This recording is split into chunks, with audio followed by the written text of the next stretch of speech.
قبول کرنے پر آپ کے خاندان اور آپ کے آس پاس کے لوگوں کا کیا رد عمل تھا؟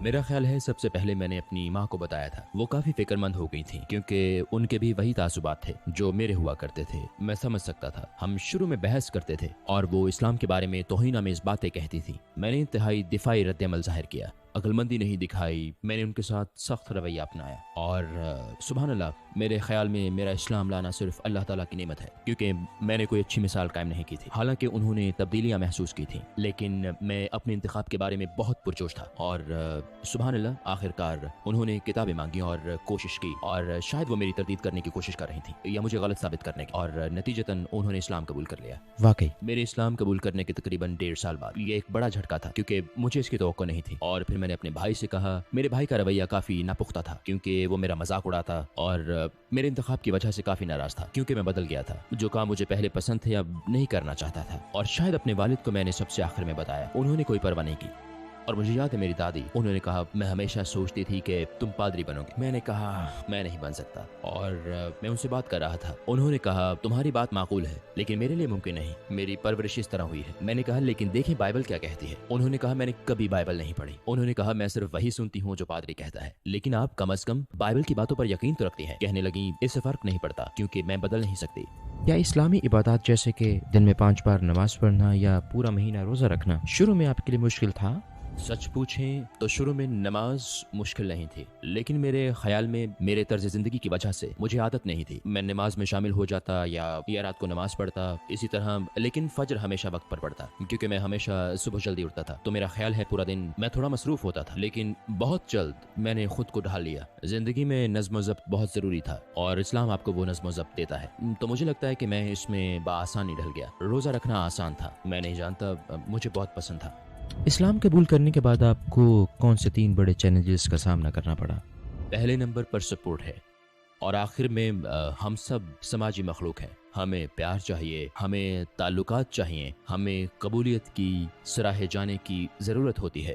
ہمارے جذبات ہیں، اور اب آپ اپنے خاندان کے خلاف، اپنی برادری کے خلاف جا رہے ہوتے ہیں اور لوگ آپ کو چھوڑ دیتے ہیں، اور پھر آپ مسلم برادری سے ملتے ہیں جو آپ کے ساتھ ویسا ہی سلوک کرتے ہیں۔ دوسرے نمبر پر میں کہوں گا ترقی کو جاری رکھنا، روحانی اور فکری ترقی۔ میرے خیال میں بہت سے لوگ شہادت پر رک جاتے ہیں، تو اسلام سے پہلے وہ تلاش کرتے ہیں، پڑھتے ہیں، لیکن مسلمان ہوتے ہی ان کی ترقی رک جاتی ہے، مزید علم حاصل نہیں ہوتا، اور آخر میں میرے خیال میں شادی، کیونکہ انسان کو محبت اور صحبت کی ضرورت ہوتی ہے۔ ہم اس کا اظہار مختلف انداز میں کرتے ہیں، اسلام سے پہلے غالباً حرام طریقوں سے، اور اب آپ کو بتایا جاتا ہے کہ اس کی اجازت نہیں ہے، لیکن آپ کی خواہش ہوتی ہے کسی سے تعلق اور رشتہ بنانے کی۔ اور زیادہ تر مذہب بدلنے والے جب اسلام میں آتے ہیں تو پہلا کام وہ جو کرنا چاہتے ہیں وہ شادی ہے، اور یہ کرنا سب سے مشکل چیز ہے نا؟ تو میرے خیال میں یہ 3 مسائل وہ بنیادی مسائل ہیں جن کا مجھے تجربہ ہوا، اور میں نے دوسروں کو بھی ان سے گزرتے دیکھا ہے۔ مسلمان ہونے کے بعد آپ کو کس چیز نے سب سے زیادہ متاثر کیا؟ سفر کرنا زبردست چیز تھی، اور مختلف ثقافتوں کا تجربہ کرنا۔ بھائی چارہ دیکھتے ہیں جو امت کا تصور ہے، وہ تصور کسی اور چیز میں موجود نہیں، وہ روحانی بھائی چارہ اور اخوت موجود نہیں ہے۔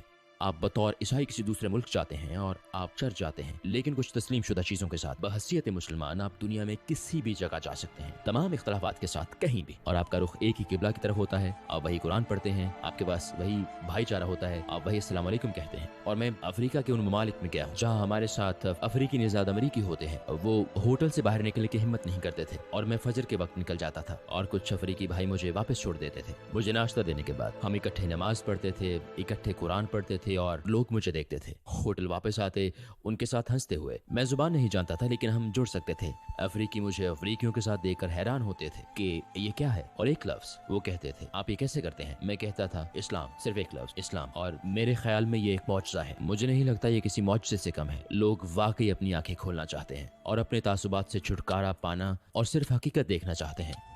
نبی صلی اللہ علیہ وسلم کی وہ کون سی صفت ہے جس نے آپ کو سب سے زیادہ متاثر کیا؟ نبی صلی اللہ علیہ وسلم ہمیشہ کسی نہ کسی طرح اپنے مخاطب لوگوں کے مطابق خود کو ڈھال لیتے تھے۔ یہ ان کی ایک حیرت انگیز خوبی تھی۔ ان کا رویہ تمام لوگوں کے ساتھ کبھی ایک جیسا نہیں ہوتا تھا۔ وہ ہمیشہ انصاف کرتے تھے، لیکن اگر کوئی بچہ ان کے پاس آتا تو وہ ایڈجسٹ کرتے تھے۔ اگر صحرا میں رہنے والا کسی بدو کو مارنے آتا تو وہ ایڈجسٹ کرتے تھے۔ اگر پڑھے لکھے لوگ ان کے پاس آتے تو وہ ایڈجسٹ کرتے تھے۔ وہ سب کے لیے گنجائش پیدا کرتے تھے۔ کوئی عورت ان سے بات کرتی تو وہ ایڈجسٹ کرتے تھے۔ وہ ہمیشہ عوام کی سطح پر آتے، حتیٰ کہ اپنا بولنے کا انداز یا رویہ بھی تبدیل کر لیتے، حتیٰ کہ لوگ کبھی ایک ہی سوال بار بار کرتے،